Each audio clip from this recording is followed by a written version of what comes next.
Good evening, ladies and gentlemen. Welcome, Prime Minister. Very glad to have you here, because yesterday you were at the Royal Palace. A couple of days ago, you were at the European Summit. And then, of course, you were in Davos, where you met that one and only Donald J. Trump, before we move to that future of Europe. Just between us, how was that? Well, you haven't said so much about it. We agreed not to comment on the meeting, so I should stick to my word. We're not really in a confidential environment, I'm afraid. But it was, of course, a very special experience, as we had asked for the bilateral long beforehand. And our king wanted to speak to Donald Trump about a certain subject. I'll not go into that, but of course, with the Greenland issue, the meeting got another character. A red line. Well, I kind of already did before he arrived, and he was well informed of what I said, unfortunately, so he was a little bit dismayed, because he doesn't like to be contradicted. You might have noticed that, and of course we are Europeans, which means we are very civilized. We are not so direct in speaking, but nevertheless, you called him delivered. A monster. I did not call him a monster. I said when the old is dying, and if Atlantism would die, I also love America. For us, it was religious at home. We had a portrait of Ronald Reagan and a crucifix. And my father prayed. I always wondered, who is he actually praying to?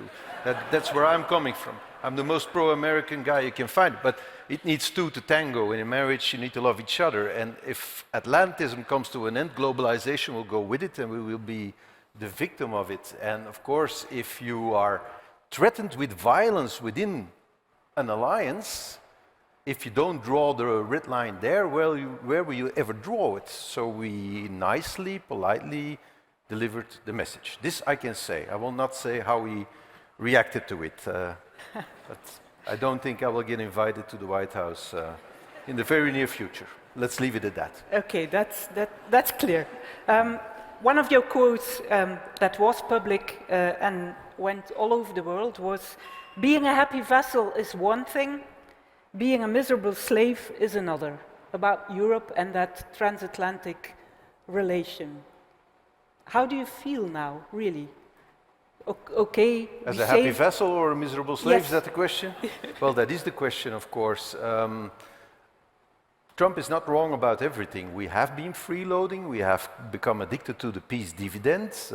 After the 1980s, we all woke up in a period of optimism. We had won the Cold War, and we all thought liberal democracy will engulf the world, and we will wake up at the end of history even, and so no more military expenses are needed, and we became addicted to that logic.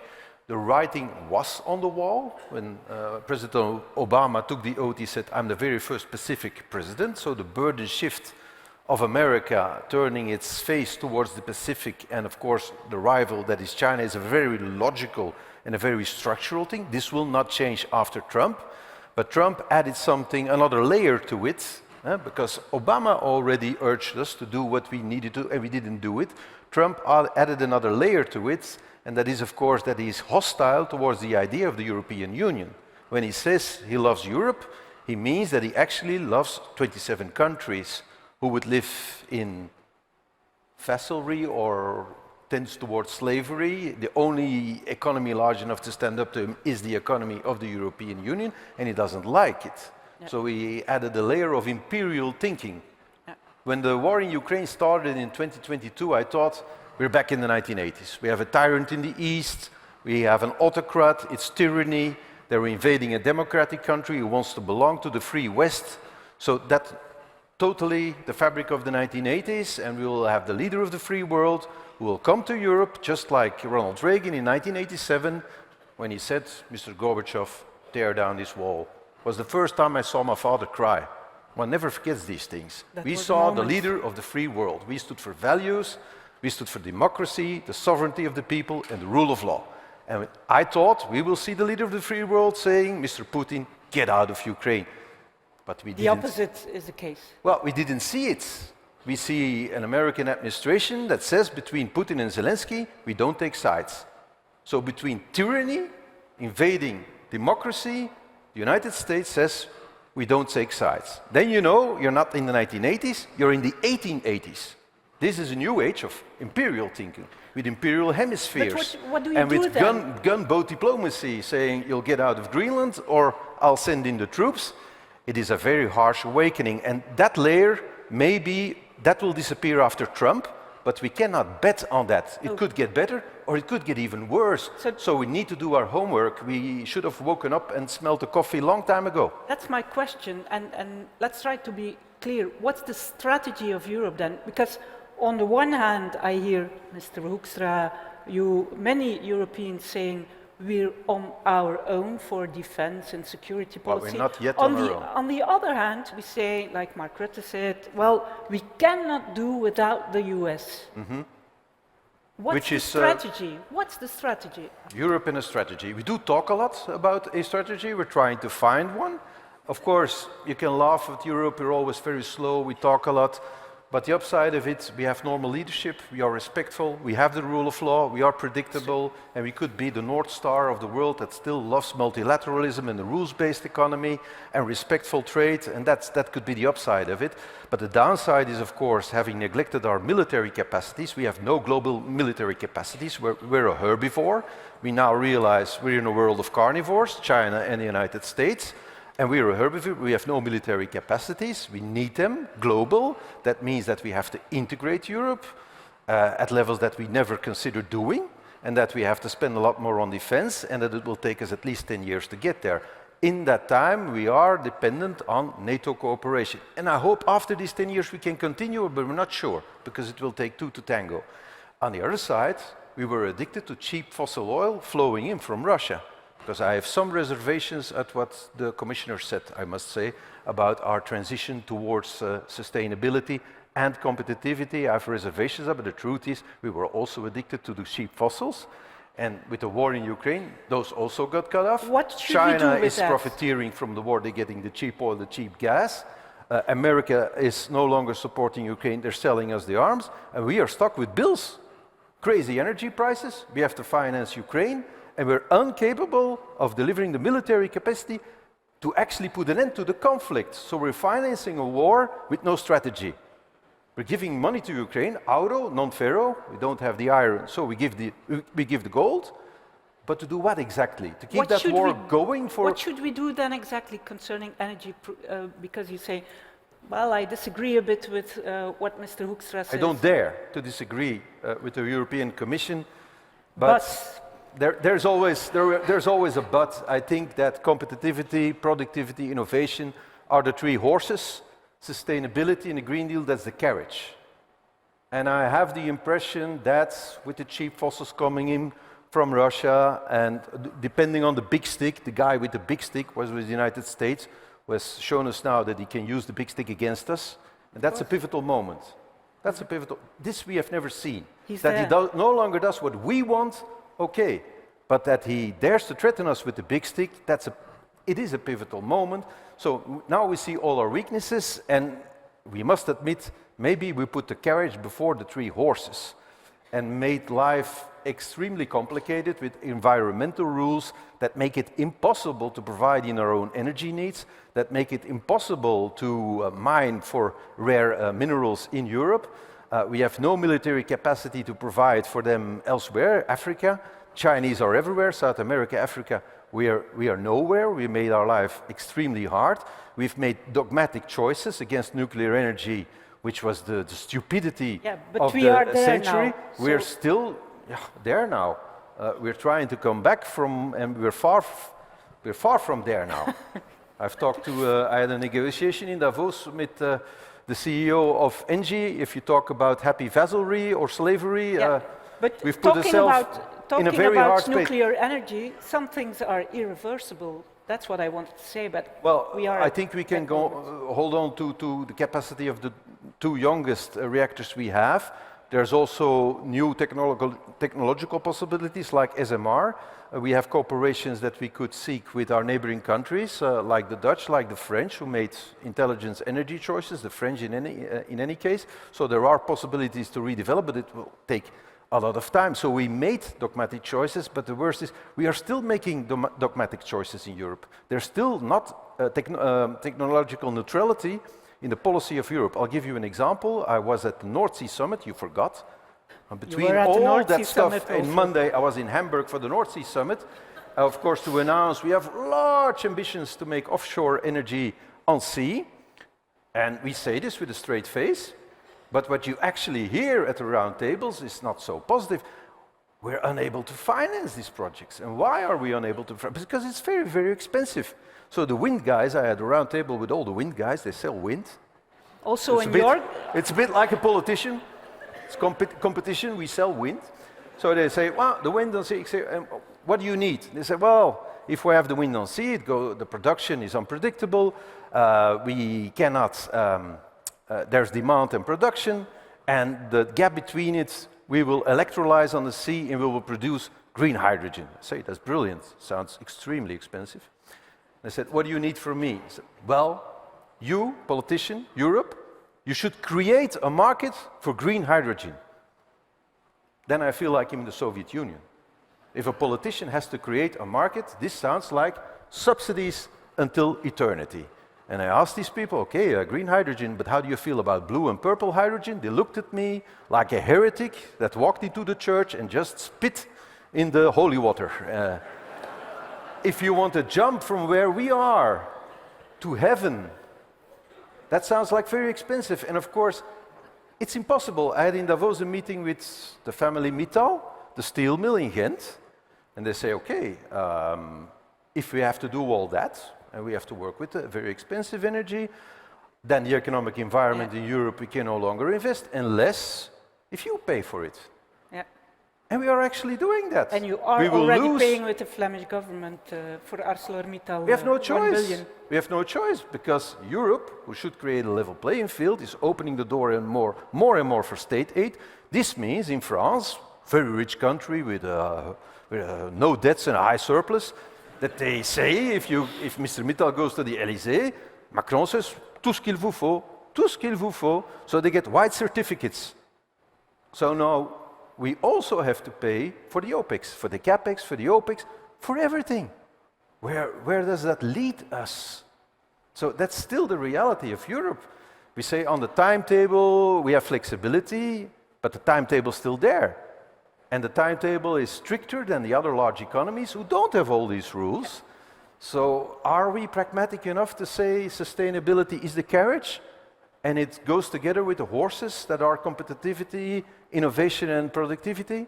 I'm not convinced. Okay, you To made say the your least, point. I'm not convinced. This still sounds like l'argent du beurre, le beurre et le sourire de la laitière. You can't have it all. Yes. You can't have your cake and eat it too, but in French you get three things. The butter, the money for the butter, and then you get And the the smile. The And smile. the smile. You can't have it all. You made your point about European level. In your own government, you also have an important decision to make about the wind energy at sea. Yeah? What are you going to do? Well, that's...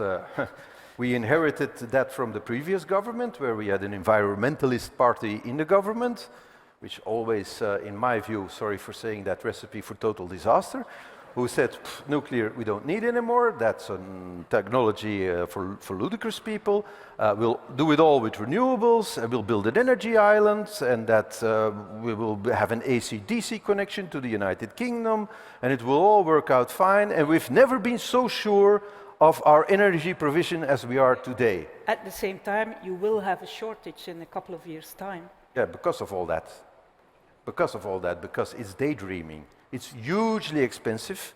The So what are DC you connection gonna on do an now? energy island is totally unfeasible. And the financing of the project is extremely complicated. And they added all kind of green fantasies like there has to be popular participation in the capital. Why not? It's impossible. So we'll have to bring it down to realistic proportions. We'll have to tender it, and I hope we will get it done. I'm quite optimistic, but all these projects in Europe for the moment are failing unless they are heavily subsidized. Denmark and Germany announced at the North Sea Summit they're going to do the energy island between the two countries. Hurrah! And then we got off stage, and I asked Mette Fredriksen and Merz, how is it about the financing? And they both looked at me, as we say in our language, like a farmer with a toothache. That's clear. That tells me enough. Yes. That tells me enough. You cannot be competitive on a subsidized economy. You cannot be competitive if the artery of your economy, your energy, has to be so heavily subsidized, because this can only be competitive if you would charge for emissions double or triple what we're charging today. Then this all becomes competitive, but then let's be very realistic, ladies and gentlemen, the decarbonization of Europe will be synonym of the deindustrialization of Europe, and it's already happening. The petrochemical industry is no longer investing. They're leaving us. And even the ones who are going to bring sustainable production, like Fioneo say, very nice environment you create in Europe, see you later, I'm going to China. Yeah, I want to elaborate that point a bit, because 1 year ago, when European leaders gathered in Antwerp for the clean industrial deal, you said we must absolutely avoid Europe becoming a museum of industrial history. Now, I think Johan Thijs said exactly the same thing. 1 year further, you will have a next summit in a couple of weeks, in 2 weeks' time, Antwerp and the 11th of February, exactly. It's getting worse. Europe is slow, but I think we are at a pivotal moment. We're at a crossroads. There is a very high awareness of what needs to be done in Europe, and that awareness is growing. The Antwerp summit will be a very crucial moment. I've seen it. It started as a cry for help from the petrochemical sector. It became last year a very broad industry forum with all European sectors at high level represented. It will be an even more impressive gathering this year, and I've done my homework. I visited all sectors, talked to everybody in my own country, but also the neighboring countries, pleading them to say, come to Antwerp. I invited Merz, I invited Macron. Not sure if they will come, but they were interested. Let's hope they are there. And I pleaded to the industry to do one thing: don't come with 300 measures for every sector. Give us your 10 commandments. What is preventing you to be competitive in Europe today? The next day, to 12th of February, I invited every European leader to come to Aldenbiesen, and Ursula von der Leyen responded. She convoked an informal summit with one topic on the agenda: competitivity. And I think, it's not a nice thing to say with the commissioner in the room, and I already said some very unnice things towards your competence, I'm sorry, and this is even less nice. I think there needs to be a crackdown. Crackdown is very hard, but it's because my English is not so good. A crackdown from the Council towards the Commission saying, these are your priorities. You cannot have it all. You cannot have the butter, the money for the butter, and our smile. Top priorities, please, and the top priority should be that we should integrate our markets. We should integrate our markets. We are waging a trade war on ourselves. We're complaining about Trump. Let's stop moaning about Trump. Okay, he'll surprise us every day. Integrate our markets for goods and services. Will take also years. for energy. No, it doesn't have to take years. Draghi, Letta, they already wrote it. It's all there. The non-tariff barriers for goods in Europe between the member states is 44%, according to the IMF. Services, 110%. There are quick wins. The energy market, invest in the grid, the capital market, the union of the banks at a European level. Maybe not with 27, but allow us functional integration. Maybe the core Europe could go forward faster. Maybe the Benelux could go forward faster. Maybe we could do it. It's all possible. If we don't do it, I know what will happen. I know what will happen. We will lose. So it has to happen now. And I think it is possible. And I don't think it has to take forever. If we leave Aldenbiesen with these top priorities and we say to the Commission, in March you present us a roadmap to get to deliverables in 2026, it can be possible. So internal but market? We need pragmatic choices. Internal market, other urgency measures? Well, the internal market, that's top priority, certainly on energy investments in the grid to create that internal market in Europe.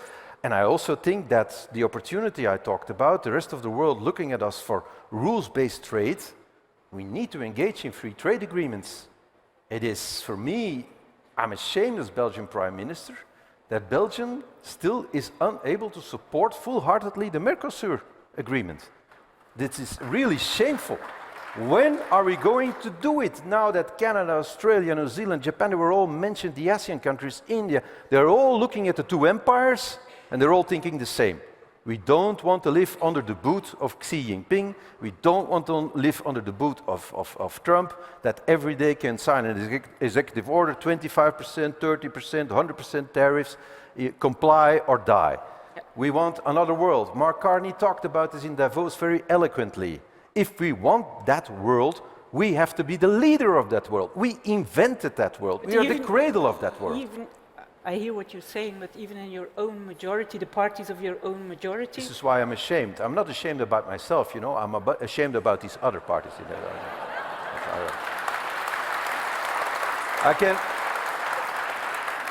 I can fully understand that, of course, certain sectors are worried. But I heard exactly the same thing about CETA. I was in Canada. I thought I was smart. I was still the happy mayor of Antwerp, a job I really loved. And I was in Canada, I thought, let's be smart with the port of Antwerp. I have to say the port of Antwerp, Bruges now. It was still then the port of Antwerp. It's a nice city, Bruges. Well, I like it a lot. Okay. I think we should even... Never mind. Let's not go into that. I was in Canada the week CETA should have been ratified or should have been accepted, thinking, I'll be the first one there. I'll have a great week of business leads and promotion, and then the French-speaking socialists in my country say, we'll never ratify it. And they still haven't. We still have not ratified CETA. So you can imagine my week in Canada. I had to explain, no, I'm not a lunatic. I come from a country of lunatics maybe, but I'm not a lunatic. I'm for free trade. I like CETA. The result is our trade with Canada went up with 73%. All these negative consequences that were predicted also from the agricultural side, I haven't seen them. If you have no confidence whatsoever in our own ability to compete in a global environment without subsidies, then we die. That's the choice. That's the choice to live a little bit, make even more debts, and eventually die. We have to give up on that mentality. We need to embrace free trade, but we have to, of course, have the integrated market, and we need to dare to weaponize our market as well. If we have an integrated market, we can weaponize it. I'll tell you an anecdote that makes this crystal clear. When I was the happy mayor of Antwerp, every 6 months I got the Chinese ambassador who visited me. And 12 years ago, this was still very friendly. They talk like people from the Far East. They say, our friendship is like a lotus flower. It has so many layers. It's very mysterious. We say in Europe, China is our partner, our systemic rival, and our potential enemy. That's a lot. Maybe we should choose and have a China... That's difficult, in Europe also. If you would come live to the house next door to me, you would ring the door and you say, I'm your new neighbor, I want to be your friend, your partner, your systemic rival, and your potential enemy, I would call the police. So you have to make a choice, and you have to have a China policy, because 10 years down the road, the same ambassador came to me and he said, well, I noticed in parliaments somebody said something very critical about China. We don't like that. It would be a shame if our trade would go to Rotterdam. I saw the layers of the lotus flower falling. And of course, we do a lot of absurd theater as Europeans towards the United States, also towards China, pretending that we didn't hear this. And why did I pretend? Because before I say, sorry, we're a democracy, bye-bye, I have to be sure that my colleague in Rotterdam will say exactly the same thing. And that's why we can only weaponize an integrated market. But we can. And are we strong enough to do that? The Greenland story taught us one lesson. We don't have weapons, we don't have the iron, but we still have a little bit of gold. And if we even threaten weaponizing that gold, Trump backed down. He didn't back down because the king and I saw him. We like to believe this. We like to believe this. Maybe it was the markets. After we talked to each other, and he backed down.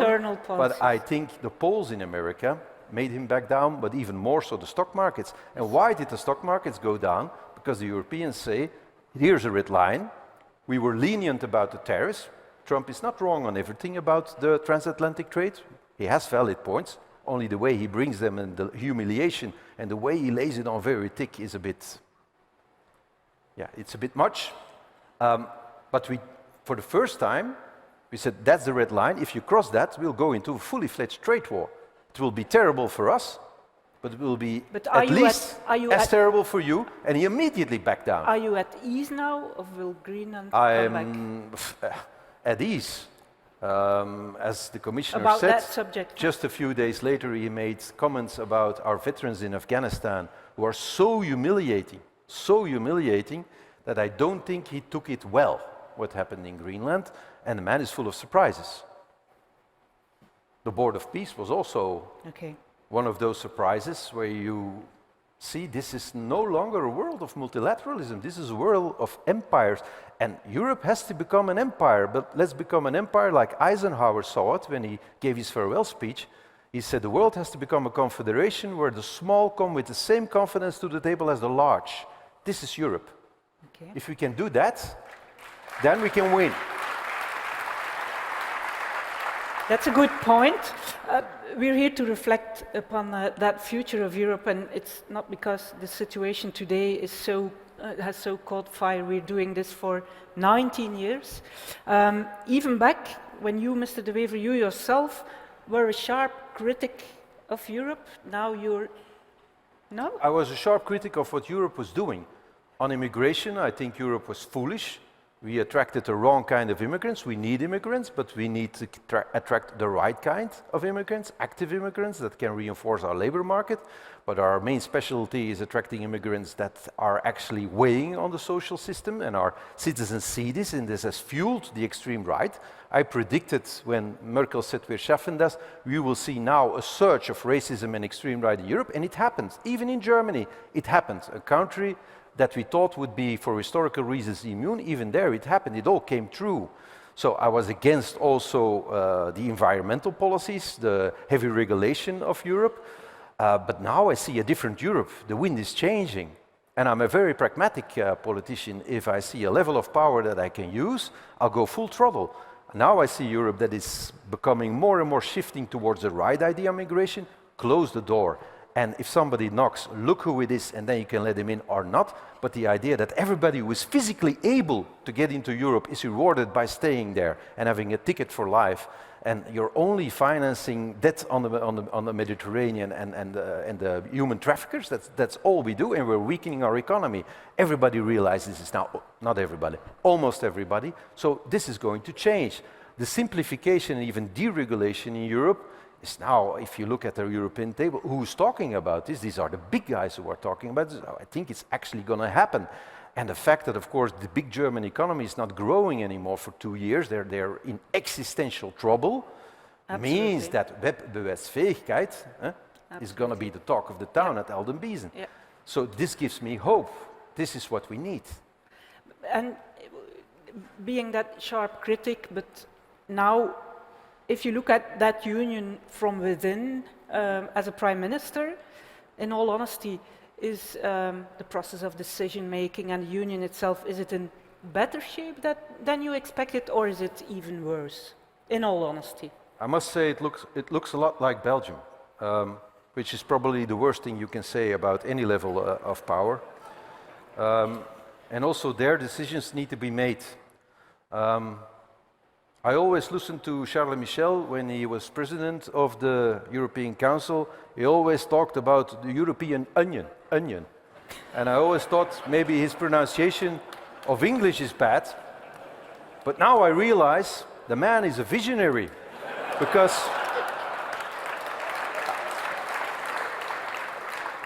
please allow me to explain. I think this is exactly what Europe needs to become, an onion of multi-layers. We need to enlarge.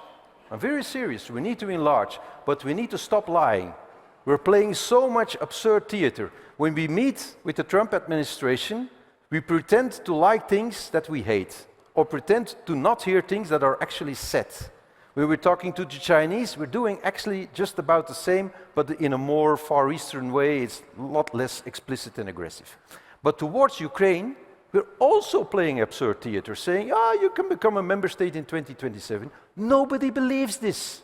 Nobody believes this. But the fact that countries want to join Europe, that all our neighbors want to join Europe, is a thing you cannot neglect.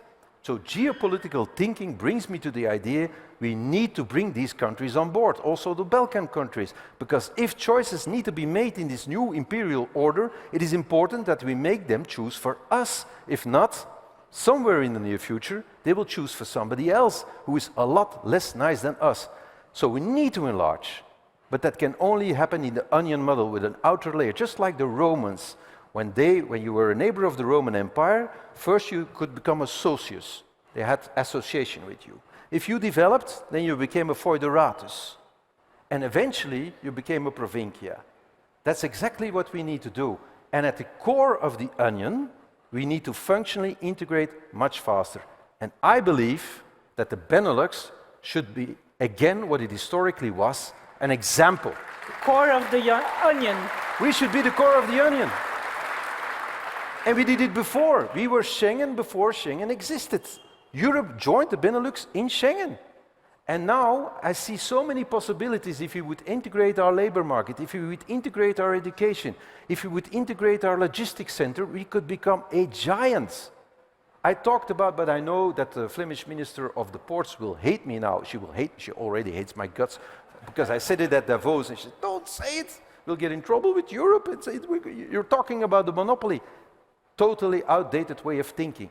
We need to merge the port of Antwerp, Bruges, with the port of Rotterdam. And I'll tell you why. Because the shipping companies have consolidated, there are only 4 big guys left, and we're 2 dwarfs. In their eyes, we're 2 dwarfs. If we would combine those 2 boards, we have the logistical power. And Europe has always said, don't do this, because we have thought inwards. This could be a disadvantage for the clients of the ports in Europe. We need to start thinking outwards, from the core of the onion to the world. Well, I think Mr. van der Meren is in the room, so he Really? he has heard the message. You should have said that before. I know he agrees with me, but he also got very angry WhatsApps. Jacques, if you're in the room, you probably also got some very angry WhatsApps. And then, of course, Jacques, what has he replied? Oh, I just said what the Prime Minister said at Davos. You cowards! Okay, we're running towards the end, but before we let you go, next week you celebrate or not, I don't know if there's a celebration, but there's 1 year of government. You were talking about we pretend to like things that we hate, or maybe it's the other way around. This one I want to ask in Dutch. Doet u uw premierschap al met een beetje meer goesting? What a strange language. What did you say? I find this very peculiar. We're in Belgium, we have 3 national languages, so we all speak English. And at the European level, I see the same. A few months ago, we invited Keir Starmer, the English Prime Minister, to the European table. It was the first time after Brexit that a British leader came to the European table. And we had a conversation, and all of a sudden, the Swedish Prime Minister took the floor saying, Keir, don't you notice anything strange? And he said, no, what? You've left 5 years ago, and we're still speaking English. And Macron was sitting 2 seats to the left of me, and I heard him whisper, "Oi, ça c'est vrai, oi, ça c'est vrai." So maybe it's unavoidable, but I do want to say that I deplore if I see the next generation, the generation of my children, they truly are convinced that English is the only other language that exists, and we are getting disconnected from a cultural riches, is the enormous French culture to the south of us. But actually, my question that's a pity. was not about English, it was I about wanted to avoid your government. Question. I'm looking at the clock, and I'm playing for time now. Yeah, but in all honesty, a small balance of that 1 year, because you said when you were at the start of it, well, I will do it, but I don't like it, I won't like it, but I will do it. Well, it was and more. now, I had a great job when I became mayor of Antwerp. In Flanders, it was the city with the most debts of all cities, and now we are debt-free. After 12 years, we had a surplus every year in our budget. I made reforms, budget cuts. I had withstood manifestations and protests, and I was there. And I was elected for a 3rd term. Can you imagine the idea? Oh, a 3rd term. And then they said, maybe you should do the same thing at the Belgian level. It's quite a challenge. Our national debt is way too high. Are you heading for a 3rd term? Our expenditure is way too high. Our social spending is too high. People all think change is necessary, but nobody wants to change.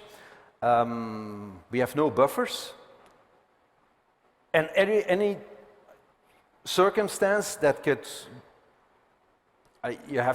sometimes you could be lucky with geopolitical and macroeconomical circumstances, but I think I'm extremely unlucky.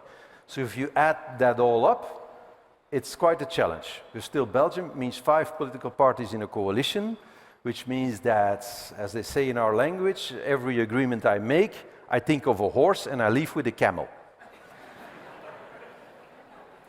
I think for the first year, the most camels we produced are actually running in the right direction, which is already something.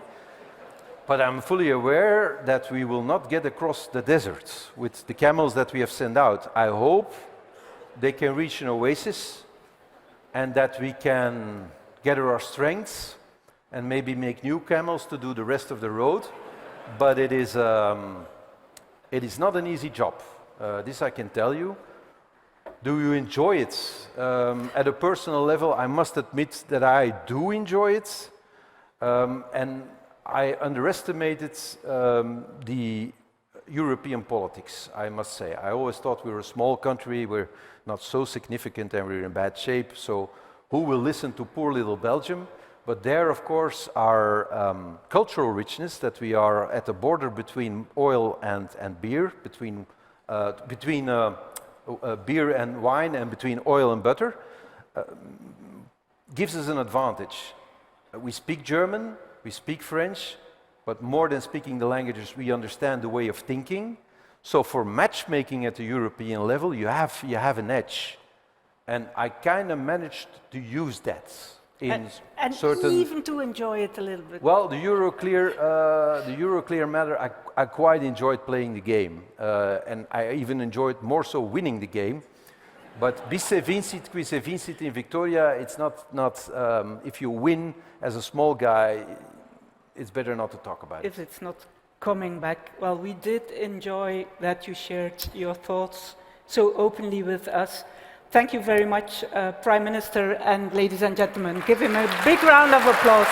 Thank you.